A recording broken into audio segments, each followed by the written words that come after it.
No Brasil, a luta pela memória e pela verdade é uma história que ainda está sendo escrita. Hoje, a gente vai mergulhar em como o passado autoritário do país continua a influenciar, e muito, o debate sobre direitos humanos. É uma discussão que, no fim das contas, afeta todo mundo. Essa frase, com certeza, muita gente já ouviu por aí, né? Ela é forte, é provocadora e vai direto no coração do nosso tema de hoje.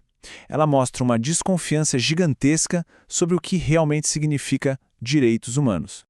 E isso nos leva à pergunta central de tudo: como é que um conceito que nasceu para proteger a dignidade de todas as pessoas, sem exceção, virou um campo de batalha tão polarizado no Brasil?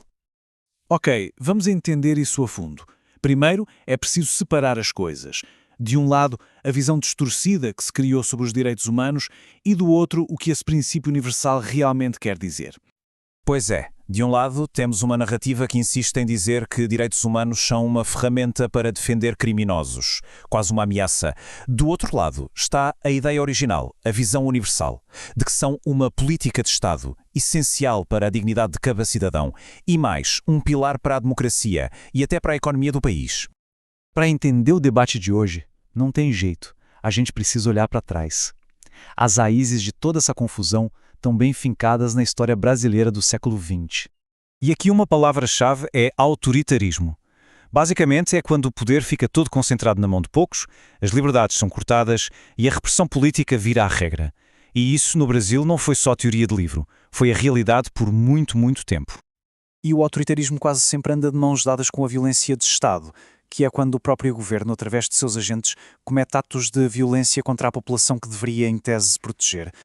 E o Brasil viveu isso na pele por longos períodos, sabe? Primeiro com o Estado Novo de Vargas, depois com a ditadura militar a partir de 1964, e foi bem no meio disso tudo, em 79, que surgiu a Lei da Anistia, uma peça-chave que vamos já ver. Só depois veio a redemocratização e a nossa Constituição de 88. A Lei da Anistia de 79, essa é uma peça central no quebra-cabeça. A ideia no papel era promover a reconciliação nacional, mas a interpretação que prevaleceu acabou protegendo agentes do Estado que cometeram crimes gravíssimos, como tortura e assassinato. Na prática, isso criou um legado de impunidade que ecoa até hoje.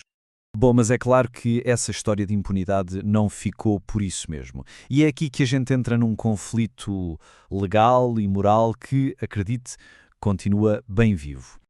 Levou décadas, mas em 2011 o Brasil deu um passo oficial para encarar esse passado. Foi criada a Comissão Nacional da Verdade, com uma missão bem clara: investigar as violações de direitos humanos que aconteceram nesse longo período autoritário. E o resultado do trabalho da Comissão foi, assim, muito forte.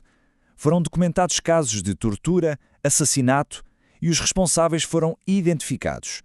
As recomendações também foram diretas: rever a Lei da Anistia, fortalecer a democracia e, um ponto crucial, ensinar sobre esse período nas escolas. E aí, a gente chega no verdadeiro impasse. De um lado, o Supremo Tribunal Federal Brasileiro validou a Lei da Anistia, entendendo que ela foi parte de um acordo político necessário para a transição pacífica. Do outro lado, a Corte Interamericana de Direitos Humanos disse que a lei viola tratados internacionais e que o Brasil tem sim a obrigação de investigar e punir.